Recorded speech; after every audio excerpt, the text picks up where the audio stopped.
سب سے زیادہ محبت مرد کو عورت سے ملتی ہے. آج ڈپریشن کے لیے کیا کچھ ڈپریشن ختم کرنے کے لیے کیا کچھ نہیں کیا جا رہا. قرآن کیا کہتا ہے کہ جعل لکم من انفسکم ازواجا لتسکنوا الیہا, اللہ نے تمہارے لیے بیوی کو بنایا تاکہ تمہیں سکون ملے.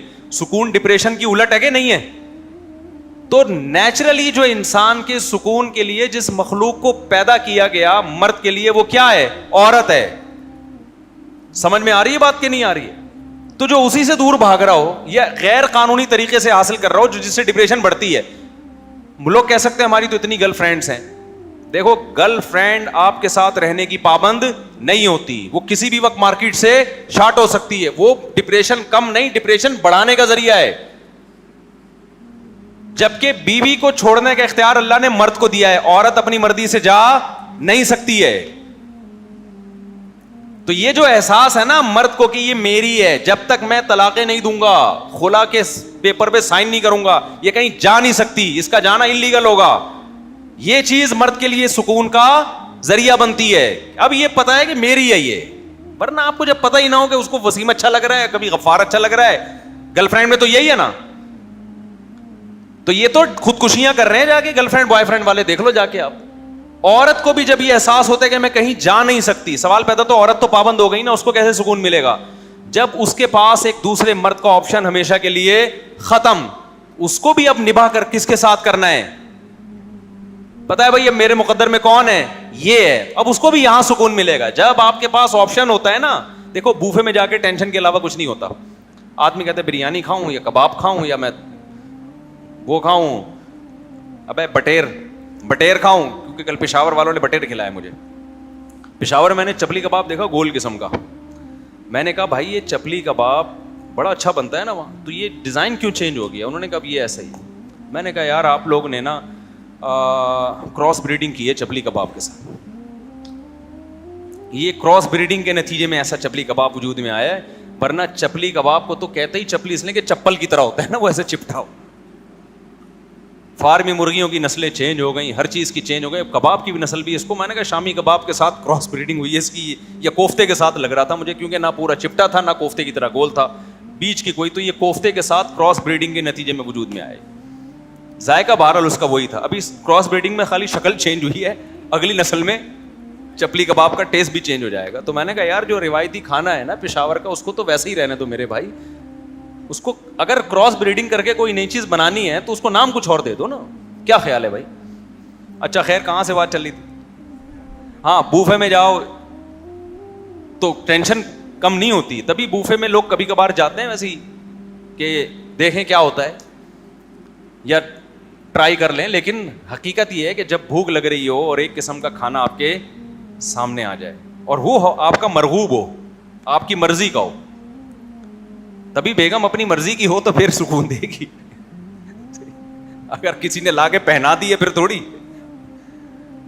یا بعض دفعہ کوئی لا کے نہیں پہناتا, خود پہن جاتی ہے, وہ الو بنا لیتی ہے کوئی. بس فیس بک پہ نا آج کل یہ بہت ہو رہا ہے. تو خیر, تو اس میں اللہ تعالیٰ نے ڈپریشن کا حل کس چیز میں رکھا ہے؟ نکاح میں رکھا ہے. آدم علیہ السلام جنت میں ٹینشن میں تھے, تو یہ لبرل لوگوں کے پاس, بیچاروں کے پاس یہ آپشن نہیں ہے. ان کمبختوں کی 35 40 سال پڑھائی لکھائی میں عمر گزر جاتی ہے. یہ تو ڈپریشن کے پورے کنستر ہیں میرے بھائی. سمجھ میں آ رہی ہے بات کی نہیں آ رہی؟ خدا نے جو ڈپریشن دور کرنے کے لیے بیوی کو پیدا کیا تھا اس سے یہ دور رہتے ہیں, اور ڈپریشن بڑھانے والی چیزیں جس کو گرل فرینڈ کہا جاتا ہے اس سے یہ انجوائے کرتے ہیں. تو یہ تو میں تو اس پہ, یہ لوگ جب آتے ہیں نا میرے پاس کے ٹینشن, میں کہتا ہوں ابھی تو زندہ کیسے بھائی, تجھے تو مر جانا چاہیے. نیچر سے بغاوت کرنے والا کبھی سکون میں نہیں ہوتا. پھر انسان کو ایک ٹائم پہ اولاد چاہیے, بیٹے بیٹیاں چاہیے, وہ نہیں ملے وہ 100 دفعہ کہے گا کہ میں ٹینشن میں نہیں ہوں, لیکن حقیقت میں کیا ہوگا, وہ ٹینشن میں ہوگا. دیکھو ایک خاندانی بات کرتا ہوں, اللہ کرے سمجھ میں آ جائے. ڈپریشن یہ بڑی عجیب بیماری ہے, کسی نفسیاتی ڈاکٹر سے پوچھیں آپ, وہ بتائے گا. آپ ڈپریشن کا اظہار نا, لوگ بعض دفعہ لوگوں کو خود نہیں پتا ہوتا ہم ڈپریشن کے پیشنٹ ہیں, حالانکہ وہ ڈپریشن کے پیشنٹ ہوتے ہیں. دیکھو بعض دفعہ انسان کو بخار ہوتا ہے لیکن وہ سمجھتا ہے کہ میں دھوپ کی وجہ سے میرا ماتھا گرم ہو رہا ہے, تھرمامیٹر لگائیں گے تو پتہ چلے گا بھائی یہ دھوپ کی وجہ سے نہیں ہے, یہ ٹیمپریچر آپ کا اندر کا بڑھ گیا ہے. تو اسی طرح کسی سمجھدار کے پاس آپ بیٹھیں گے نا تو وہ آپ کو بتائے گا کہ یہ جو آپ کے اندر ایب نارملٹی ہے نا, بلا وجہ ہنس رہے ہیں, بلا وجہ اوور ایکٹنگ کر رہے ہیں, بلا وجہ مشہور ہونے کا شوق, ہر چیز میں ٹانگ اڑا رہے ہیں, آگے گھس رہے ہیں, یہ بھی بہت دفعہ, میں نہیں کہہ رہا ہمیشہ, بہت دفعہ ڈپریشن کی وجہ سے ہوتا ہے. جب انسان کسی ٹینشن میں ہوتا ہے تو ایب نارملٹی والی کیفیات ہوتی ہیں اس کی, وہ کچھ ہٹ کے کام کر رہا ہوتا ہے. آپ کو بعض لوگ بہت خوش نظر آئیں گے, یعنی ایسے خوش نظر آئیں گے کہ وہ اتنا خوش کوئی ہوتا نہیں ہے, حقیقت میں وہ ڈپریشن کے مریض ہوتے ہیں. وہ بتکلف ہنسنے کی کوشش کر رہے ہوتے ہیں بات بات پہ, کیونکہ ان کو ٹینشن نے اندر سے ڈیمیج کرنا شروع کر دیا ہوتا ہے. ان کو ہنسی کا کوئی موقع ملے نا تو وہ نارمل نہیں ہو رہے, تو بہت زیادہ ہو رہے ہوتے ہیں, وہ ہنس رہے ہوتے ہیں. تو بہت سارے مختلف اظہار ہیں. یعنی تو آج کی دنیا میں اکثریت, اگر میں حلفیہ کہوں نا, اکثریت ڈپریشن کی مریض ہے, تو میری یہ بات غلط نہیں ہو. نارمل میں نے صرف علماء اور بزرگوں میں ہی دیکھے, معذرت کے ساتھ, یہ دینداروں میں دیکھیں, ورنہ ہر جگہ کہیں نہ کہیں تھوڑا سا کھسکاوا ہوگا. ٹھیک ہے, پورا سیٹ, آپ لوگ کے علاوہ کی بات کر رہا ہوں, یہ جو بیان سن رہے ہیں ان کے علاوہ, تھوڑا سا کہیں نہ کہیں سے فرما جو فریم ہے نا وہ تھوڑا سا آڑا ترچھا ہوگا. وجہ کیا ہے؟ نیچرل لائف ہی نہیں ہے. جو تمیز کی ایک زندگی تھی, بالغ ہوتے, نکاح کرتے, بیوی ہوتی, بچے ہوتے, صحیح ہے نا, پھر کمانے کی فکر کرتے, دنیا کو مسافر خانہ سمجھتے, مرتے ہوئے لوگوں سے عبرت حاصل کرتے. بھائی جو کما لیا ٹھیک ہے, نہیں کما لیا تو پہلے زمانے میں ایسا ہی ہوتا تھا, کسی کے پاس پیسہ آ گیا, کسی کے پاس نہیں آیا تو نہیں آیا, تو وہ کہہ رہے چلو یار ہم غریب ہی ہیں, ہمارے غریب خانے میں کبھی تشریف لائے, بس یہ کہہ کے انجوائے کرتا تھا لائف کو. اب تو بھائی ایسا پاگل ہو گئے ہیں یار, دیواروں اینٹوں سے ایسا دل لگا لیا ہے, جس کے پاس پیسے نہیں ہیں وہ دنیا کا ناکام ترین انسان ہے, وہ اس کی ٹینشن میں جائے گا. جس کے پاس دولت آ گئی وہ شو مارتے مارتے ہی نہیں تھکے گا, کیونکہ جب عزت ذلت کا معیار دولت ہے. کل میں کسی سے پاس بیٹھا ہوا تھا, میں نے کہا یار آئی فون زیادہ اچھا ہے یا سیمسنگ؟ کوئی ماہر تھا, ماہر فونیات, تو جو جس فیلڈ کا ماہر ہوتا ہے نا میں اس سے نالج بہت لیتا ہوں. تو میں نے کہا یہ بڑے لوگ اس میں بڑا مناظرے ہوتے ہیں, جی آئی فون ہونا چاہیے, کوئی کہتا ہے وہ اس کی اپلیکیشن بڑی مشکل ہے, کوئی کہتا ہے نہیں سیمسنگ ہونا چاہیے وہ آسان ہے, کوئی کہتا ہے نہیں آئی فون ہے, کوئی کہتا ہے نہیں جی ششکیں ہیں بس, وغیرہ وغیرہ.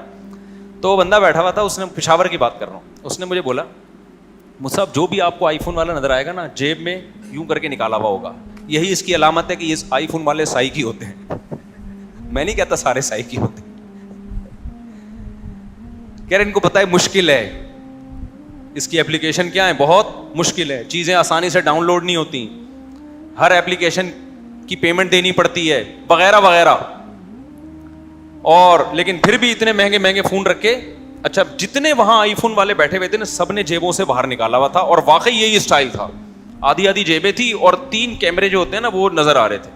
میں نے یوں کر کے دیکھا, سیمسنگ والوں نے سب نے, میں نے بھی سیمسنگ نا یہاں جیب میں رکھا ہوا تھا. میں ان کی بات سے اتفاق نہیں کرتا, بہت سے لوگوں کو, مجھے کیا پتا بھائی موبائل میں آئی فون اچھا ہے یا سیمسنگ اچھا ہے, کچھ لوگوں کے لیے آئی فون ہے, کچھ کے لیے سیمسنگ ہے, یعنی اینڈرائڈ ہے, تو وہ تو ایک الگ بحث ہے. لیکن اتنی بات ضرور ہے کیونکہ آئی فون کی ایک مانگ ہے نا سوسائٹی میں, تو اکثر آپ کو آئی فون والے ڈپریشن کے بولو مریض نظر آئیں گے. ان کو یہ شوق ہوگا یہ دکھائیں جس سے میری سوسائٹی میں کیا ہو, عزت. اب آپ بتاؤ یار, تم جب عزت ذلت کا معیار ان چیزوں کو بناؤ گے نا, تھوڑی سی عزت ہو جائے گی, اس کے بعد